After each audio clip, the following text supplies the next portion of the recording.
यीशु मसीह के नाम से आप सब शुभ संदेश के दर्शकों को फिर से मैं स्वागत करती हूँ, धन्यवाद करती हूँ परमेश्वर के लिए अवसर दिया है और धन्यवाद करती हूँ शुभ संदेश चैनल के लिए, हमारा परिवार के लोगों के लिए, हर एक बात के लिए धन्यवाद करती हूँ। छोटी सी प्रार्थना के साथ हम इस कार्यक्रम को शुरुआत करेंगे। धन्यवाद करती हूँ महान सामर्थ्य पिता, राजाओं का राजा, प्रभुओं का प्रभु यीशु राजा, हालेलुया। सेकंड कोरिन्थियंस 3:5 के अनुसार प्रभु, you are my sufficiency lord, आपके द्वारा मैं कंप्लीट होती हूँ, इसलिए आपकी अनुग्रह दया को, आपकी भरपूरी को इस प्रोग्राम में चाहती हूँ। जो कुछ मैंने तैयार किया पवित्र आत्मा की सहायता से, देखने वाले दर्शकों को, बोलने वाले मुझको, दोनों को आशीष मिले प्रभु। हम एक अच्छा, एक जयवंत मसीह जीवन बिताने के लिए, आपकी आशीषों का वारिस ठहरने के लिए आप मदद और सहायता कीजिए। आदर महिमा यीशु मसीह को मिले, आमीन। जो विषय आज लिया है ये है कि परमेश्वर और धन दोनों की सेवा नहीं कर सकते। You can not serve God and man, ये विषय लिया है। देखिए, इस संसार में धन देने वाला दो शक्तियां हैं, kingdom of God, kingdom of darkness, परमेश्वर का राज्य और अंधकार के राज्य। हमको सबको परिवार चलाने के लिए, खर्चा चलाने के लिए, बहुत सारे इस दुनिया में रहते हुए धन तो सबको चाहिए। ऐसे कोई कह नहीं सकते कि मुझे कोई धन नहीं चाहिए, सबको चाहिए। लेकिन जो धन जो परमेश्वर देता है और जो धन इस दुनिया की ताकत, जो वर्ल्ड पावर, बैबिलोनिक पावर, ये जो धन देता है, जिसमें हिंदी बाइबल में धन लिखा है खाली, लेकिन इंग्लिश बाइबल में अगर पढ़ेंगे तो इसमें मैमन लिखा है। मैमन शब्द इस जो इस्तेमाल किया है। जो इस दोनों धन का अंतर क्या है, और धन चाहिए तो भी हम किस चीज को महत्व देना है, हमारा फोकस कहाँ है, इन दोनों का अंतर क्या है, जल्दी से वचन से आज हम देखेंगे। कि सबसे पहले मैं ये बताना चाहती हूँ, ये वचन जो लिया है, ये शीर्षक जो लिया है, ये वचन से ही है। मैथ्यू 6:24 में लिखा है ये वचन, और लूक 16 और 13 का भी ये दो जगह में ये वचन लिखा है। ये यीशु मसीह स्वयं कह रहे हैं अपने चेलों से कि धन तो चाहिए, लेकिन धन को वर्शिप नहीं करना है, गॉड नहीं बना है। गॉड तो एक ही होता है कि वो धन को एक भगवान जैसे, गॉड जैसे उस नजरिया से देखना गलत है। इसी के हम जल्दी से हम देखेंगे कि अगर प्रकाशित वाक्य 18 में अगर देखेंगे, वहां पे पूरा अध्याय पढ़ेंगे तो वहां पे कि बैबिलोनियन पावर, यो जो सैटनिक पावर है, वो जो बैबिलोन को दिखाता है, दुनिया को दिखाता है, उसकी चमक धमक तो मोह माया को ये सब दिखाता है। ये धन जो है परमेश्वर देता है और शैतान भी देता है। कैसे पता है? कई बार ये धन तो हमें सबको चाहिए, लेकिन ये धन को एक देवता नहीं बनाना है, भगवान नहीं बनाना, धन को आराधना नहीं करना है। ये मटेरियल वेल्थ को, there is a God, you know, they connect money with the God. अलग अलग कंट्री में धन जो देता है उसकी अलग अलग नाम से एक भगवान के रूप में ये दिखाया जाता है। लेकिन हमें पता है कि यीशु मसीह हमारा धन में भी उनकी हम प्रभुता देना है। कि हम जल्दी से कुछ आए तो उनको मैं वचन को पढ़ूंगी कि आपको फिर अच्छा सा और समझ में आ जाएगा। सबसे पहले हम जानना है कि ये दुनिया की शक्ति भी, यानी कि शैतान इस जो दुनिया को अंदर है वो भी धन देता है, पर वो धन देने में परमेश्वर धन में बहुत अंतर है। जल्दी से हम कुछ वचनों को पढ़ेंगे तो आपका खुलासा हो जाएगा। एफिसियों 2:2 मैं पढ़ रही हूँ, एफिशियंस 2:2, जिसमें तुम पहले इस संसार की रीति पर और आकाश के अधिकार के अधिपति अर्थात उस आत्मा के अनुसार चलते थे, जो अब भी आज्ञा ना मानने वाले में कार्य करता है। पहले हम परमेश्वर की आज्ञा नहीं मानते थे और इस संसार के रीति पे हम चलते थे।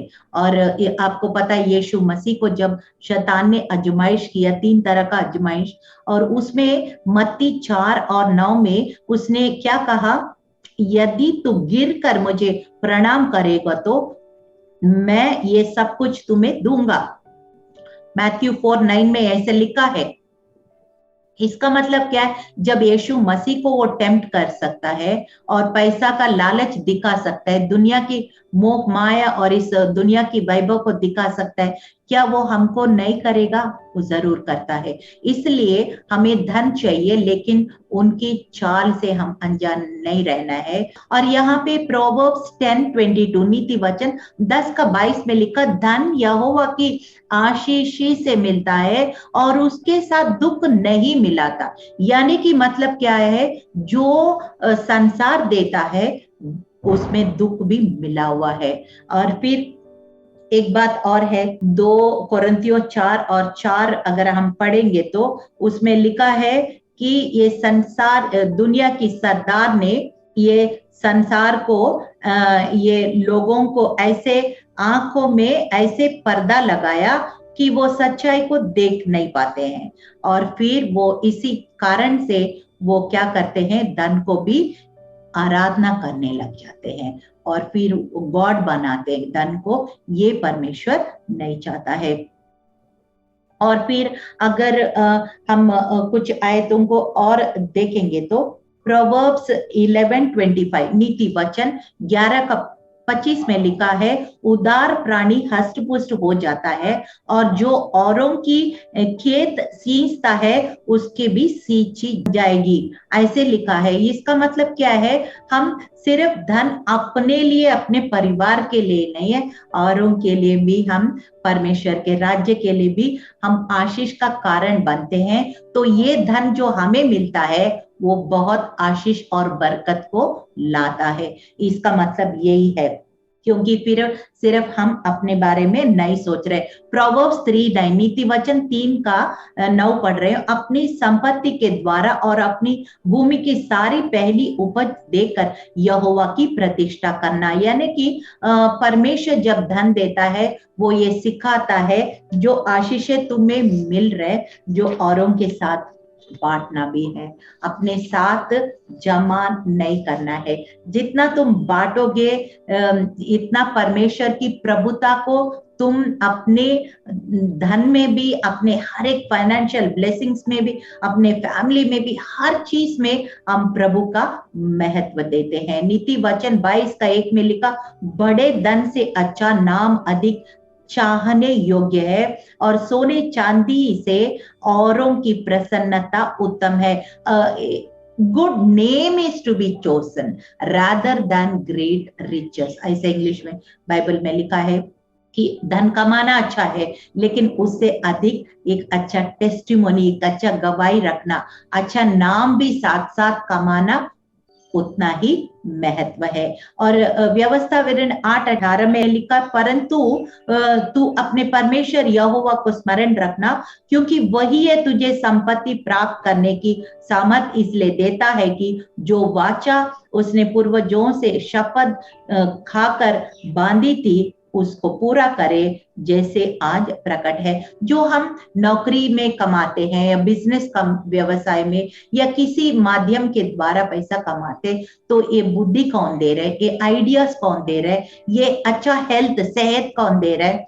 ये सारा देने वाला परमेश्वर है। इसलिए हमें हमेशा इस बात को एक्नॉलेज करना बहुत ही जरूरी है। और दूसरा बात, प्रोवर्ब्स 30:8 नीति वचन 30:8 में पढ़ रही हूँ, अर्थात व्यर्थ और झूठी बात मुझसे दूर रख, मुझे ना तो निर्धन कर और ना धनी बना, प्रतिदिन की रोटी मुझे खिलाया कर। यानी कि मतलब ये प्रार्थना ऐसे बताया जा रहा है कि मुझे इतना भी धनी मत बनाओ कि मैं परमेश्वर को भूल जाऊं, और इतना भी मुझे गरीब ना बनाओ कि मैं फिर पूरा टाइम अपनी रोटी मकड़ा रोटी, कपड़ा, मकान, इसी के लिए मैं मेहनत करते रहूं और खुदा के लिए समय ना हो, ऐसे भी ना हो, ऐसे भी ना हो। मतलब जितना मुझे जरूरत है एक कंफर्टेबल लाइफ के लिए, उतना मुझे दे प्रभु। ऐसे करके दाऊद का ये प्रार्थना है। नीति वचन में हम देखते हैं सुलेमान का प्रार्थना है और दाऊद का भी प्रार्थना है, यहाँ पे हम देखते हैं। और फिर इसी तरह से हम जल्दी से देखेंगे कुछ कुछ जो दुनिया देता है, ये अंधकार के राज्य देता है, उसमें और इसमें क्या फर्क है कि मैमन, ए मनी गॉड, जो संसार देता है, उसमें क्या है, हमेशा धन देता भी है तो वो एक डर पैदा करके हमारे जीवनों को कंट्रोल करके रखता है। Mammon always puts a fear of insecurity always and controls you. एक हमेशा अगर जॉब के द्वारा मिल रहे तो जॉब का डर बना रहेगा, या किसी और माध्यम से वो कुछ ना कुछ ऐसे डर को आपके अंदर, डर के थ्रू आपको कंट्रोल करना चाहते हैं, लेकिन परमेश्वर कभी ऐसे नहीं करता।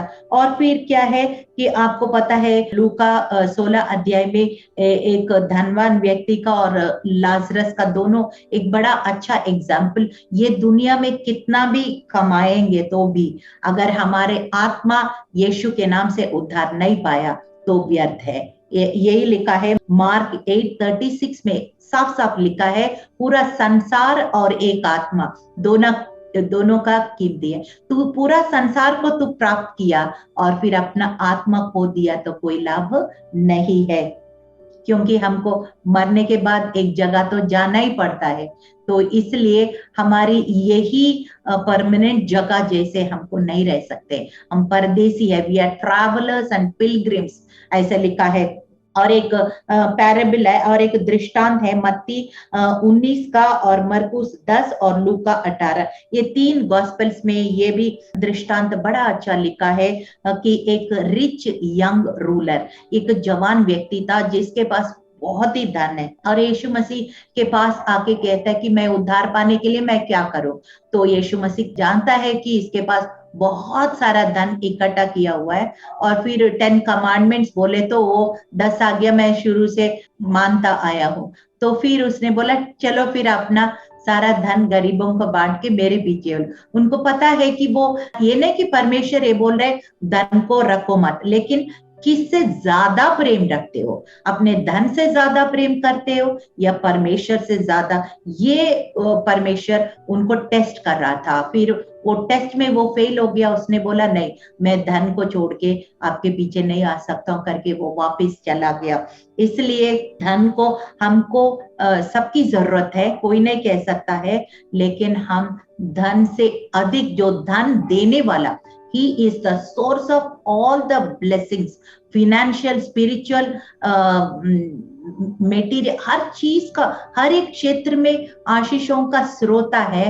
और उसको छोड़ के अगर हम एप्पल का पेड़ है, वो पेड़ को छोड़ के एक एप्पल को पकड़ने से क्या मूर्खता नहीं है।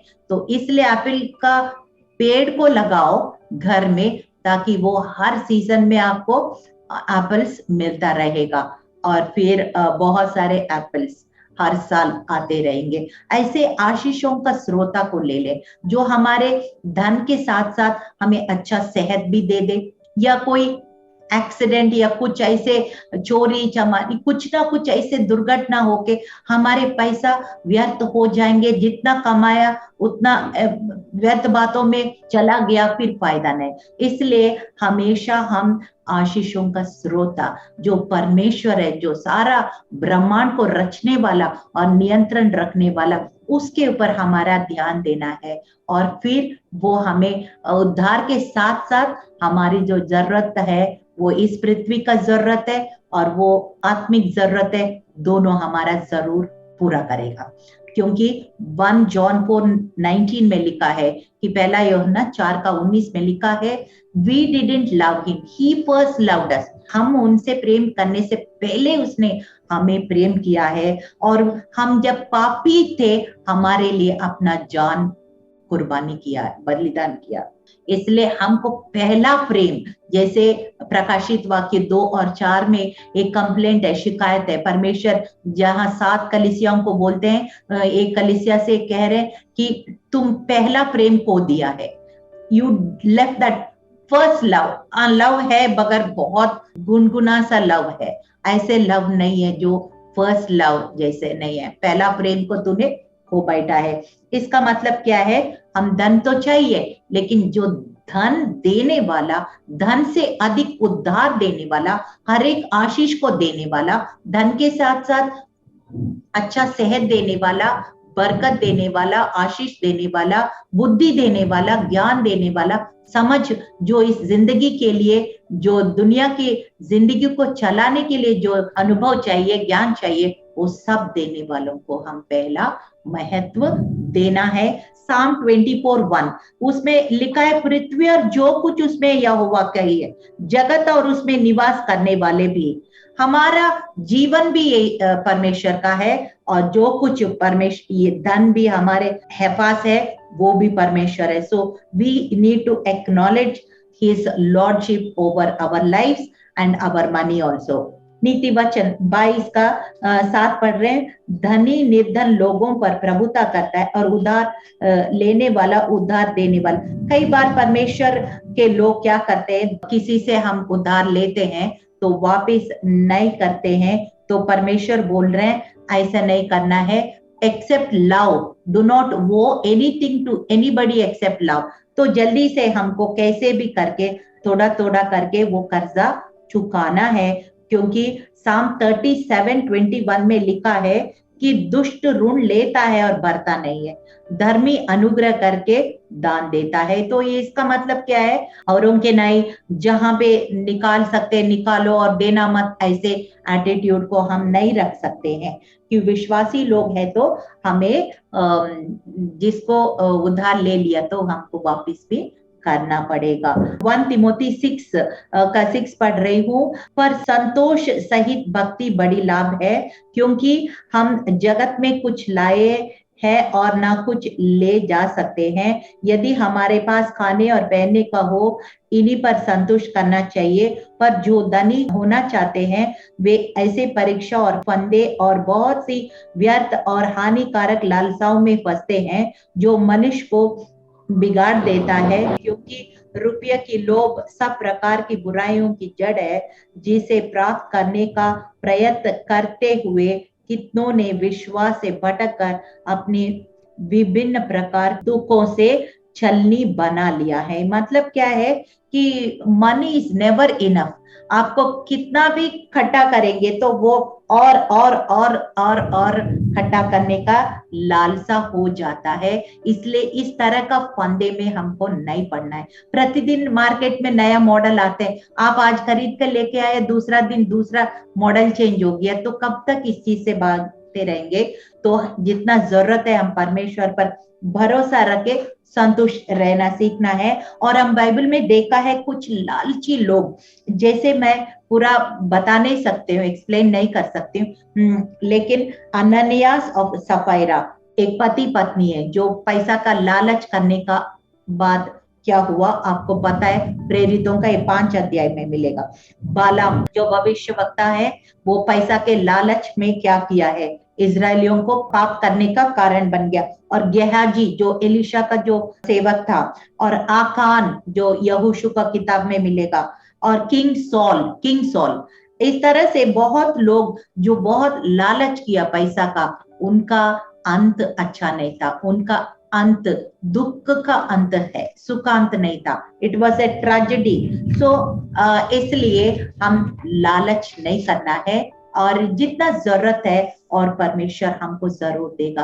पौलुस जैसे तिमोथी कहा, पैसा चाहिए लेकिन पैसा से हमको प्रेम नहीं करना है और जमा नहीं करना है, क्योंकि जितना भी जमा करेंगे वो कभी पैसा बस नहीं बोलेगा, उसका काफी नहीं होता है। क्योंकि ये बात लिखा है सबोदेशक 5:19 में बड़ा अच्छा लिखा है, हर एक मनुष्य जिसे परमेश्वर ने धन संपत्ति दी हो और उसे आनंद भोगने और उसमें से अपना भाग लेने और परिश्रम करते हुए आनंद करने को शक्ति भी दी यहोवा परमेश्वर का वरदान है। अगर हमारी मेहनत में बरकत हो, आशीष हो, जितना हमने कमाया उसमें आनंद मिलेगा, सुख शांति मिलेगा, बरकत मिलेगा, यही परमेश्वर का वरदान है।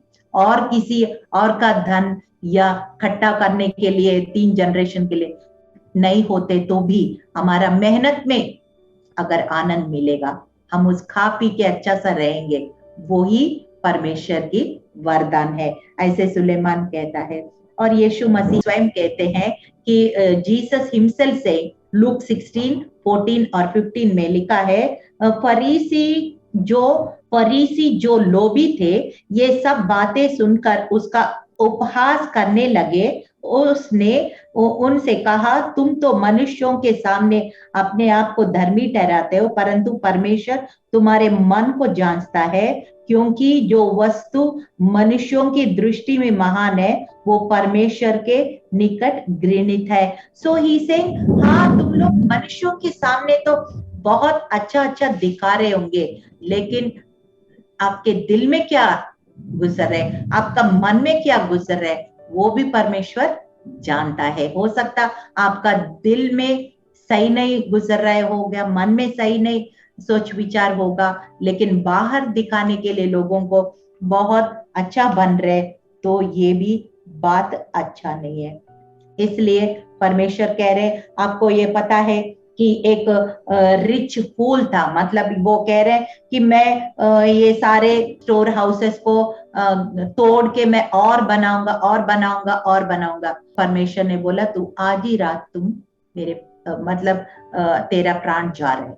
तो इस प्रकार से हम बहुत सारे चीजों को देखा है कि जो परमेश्वर हमेशा आशीष देते तो भी देना सिखाता है, अच्छा नाम कमाना सिखाता है, और मोरल वैल्यूज रखना सिखाता है। और लेकिन ये दुनिया की धन जो है ना, घमंड को पैदा कर सकता है, अपना फ्लैश को और ग्रीड को, लालच को पैदा कर सकता है। आखिर में मैं कंक्लूजन में 3-4 पॉइंट्स बोल के मैं समाप्त करना चाहती हूँ कि याकूब 1:17 में लिखा है ना, He is the source of all blessings. Every good gift comes from God. ऐसा लिखा है। तो परमेश्वर पूरा ब्रह्मांड का रचने वाला, नियंत्रण करने वाला, जो हमारा धन को भी नियंत्रण करने वाला, हमारी जरूरत को पूरा करने वाला, फिलिपियों 4:19 आप सबको पता है, हमारे कमी घटी को भरने वाला और हमारी खर्चा में बरकत देने वाला, जो बिजली का बिल है, जो गैस का बिल है, जो पेट्रोल का बिल है, ये सब में 1 महीने का पैसा में 2 महीने चलाने में, यानी बरकत, blessing. So he is the source of all blessings. So we need to acknowledge, हम उनकी प्रभुता को हम अपने धन का क्षेत्र में भी एक्नॉलेज करना है, ये पॉइंट है। और दूसरा पॉइंट है, कभी कभी हमारे पास धन का कमी हो सकता है, अप एंड डाउन होता है, कभी कम हो सकता है, कभी ज्यादा हो सकता है, लेकिन परमेश्वर चाहते हैं आपके वैलेट के हिसाब से या आपके अकाउंट का बैलेंस के हिसाब से आपका आनंद कम और ज्यादा नहीं होना है। You have to trust God at all times with the same kind of love. हमेशा एक जैसे प्यार, परमेश्वर का प्यार पैसा के हिसाब से कम ज्यादा नहीं होना है। आपका प्यार जो परमेश्वर के साथ है वो स्थिर रहना है, यही परमेश्वर, क्योंकि he first loved us and he gave his life for us, इसलिए हमारा प्यार पैसा के हिसाब से कम ज्यादा नहीं होना है, ये सेकंड पॉइंट। और तीसरी पॉइंट है, हमारा धन में भी, धन जो हमें मिलता है, जो आशीषें हमें मिलता है, उसमें टाइप्स और ऑफरिंग्स, 10वां अंश निकालना है। और फिर ऑफरिंग्स मतलब जो सेवकाई करते हैं, या गरीबों को या जरूरतमंद को या अनाथ विधवा, जहां जितना हो सके, कई बार पैसा नहीं है तो भी आप कपड़े या खाना या किसी और रूप में भी, कुछ नहीं है तो मेहनत के रूप में भी, किसी तरह से we have to give our helping hand to the poor and needy and also to the God's work. क्योंकि मलाकी 3, 10, 11, 12 आपको सबको पता है, ये 1-2 बार मैंने वीडियो में भी बता चुका है। वो परमेश्वर का वादा है, मैं आसमान की झरों को खोलूंगा और फिर जो नाश करने वाला जो शैतान है उनको घुड़कूंगा। I will rebuke the devourer for your name sake. Our money, हमारा परमेश्वर जब हम दशवां से निकाल के वो जो 90% इस्तेमाल के लिए हम रखते हैं, उसके ऊपर परमेश्वर अपना लहू का मोहर लगाता है, पवित्र आत्मा मोहर लगाता है, फिर नुकसान से हमें बचा के हमारी परिवार की सारी जरूरतें पूरा होंगे और बरकत होंगे। और सबसे ज्यादा अंदर से खुशी होती है क्योंकि हमने आज्ञाकारी बन गया, तो उनकी आशीष का वारिस भी हम जरूर बनेंगे, क्योंकि वो वचन सच्चा है और वो जीवित परमेश्वर है। चलिए छोटी सी प्रार्थना के साथ इस कार्यक्रम को हम समाप्त करेंगे। हे परमेश्वर, हम जानते हैं ये धन तो हमें इस दुनिया में रहते हुए हमें चाहिए, क्योंकि धन का मतलब परचेसिंग पावर है, बाइंग एंड सेलिंग। हाँ प्रभु, हम जानते हैं शैतान हमें डराता है, धमकाता है, क्योंकि हम प्रकाशित वाक्य 13 में लिखा है कि वो शैतान उस समय परचेसिंग पावर को बिल्कुल रोक देगा, खाना पीना राशन सब बंद कर देगा, जिसके हाथ में मुद्रा नहीं है ऐसे रोक देगा, क्योंकि वो जानते हैं धन रखना मतलब परचेसिंग पावर है हमारे पास। लेकिन परमेश्वर, उससे बढ़कर प्रभु आप सबका नियंत्रण, पूरा ब्रह्मांड को रचने वाला, हमारा धन, हमारी आत्मा, हमारी परिवार, हमारा सब कुछ का नियंत्रण रखने वाला इस दुनिया की सरदार जो शैतान, उससे बढ़कर, बहुत बढ़कर आप सर्वशक्तिमान परमेश्वर है। और आप जो धन देता है उसमें दुख नहीं मिलाते प्रभु। अगर थोड़ा भी कम भी दिया तो भी उसमें हमें आनंद मिलता है, उद्धार मिलता है, बरकत मिलता है, अच्छा सेहत मिलता है, और फिर प्रभु हमें सुख से रहेंगे, शांति से रहेंगे। ये धन से बहुत बढ़कर है प्रभु। जो इस संसार में जो धन मिलता है वो धन के साथ साथ दुख भी मिला हुआ है, इसलिए हमें बुद्धि दे, समझ दे, विवेक दे, ज्ञान दे प्रभु, ताकि हम, हमारी फोकस, हमारा ध्यान इस दुनिया के धन में, ये धन को एक भगवान जैसे या परमेश्वर से ज्यादा इस धन से हम प्रेम ना करें। हम परमेश्वर जो सारे आशीषों का स्रोता है, जो उद्धार का भी स्रोता है, उस पे हम ज्यादा ध्यान लगाएं, और फिर हमारी कमी घटी को वो जरूर भरेंगे। और हमारे परिवार में प्रभु, हमारा व्यवसाय में प्रभु अच्छा आशीषें देंगे प्रभु। उद्धार के साथ साथ धन का भी आशीष जरूर देंगे प्रभु। हमारा विश्वास की घोषणा है। सारा आदर, सारी महिमा आपको देते हैं प्रभु यीशु। हम घटे आप बढ़े, यीशु मसीह के जीवित और सामर्थी नाम में इस प्रार्थना को हम मांगते हैं। सुनिए, ग्रहण कीजिए। आमीन।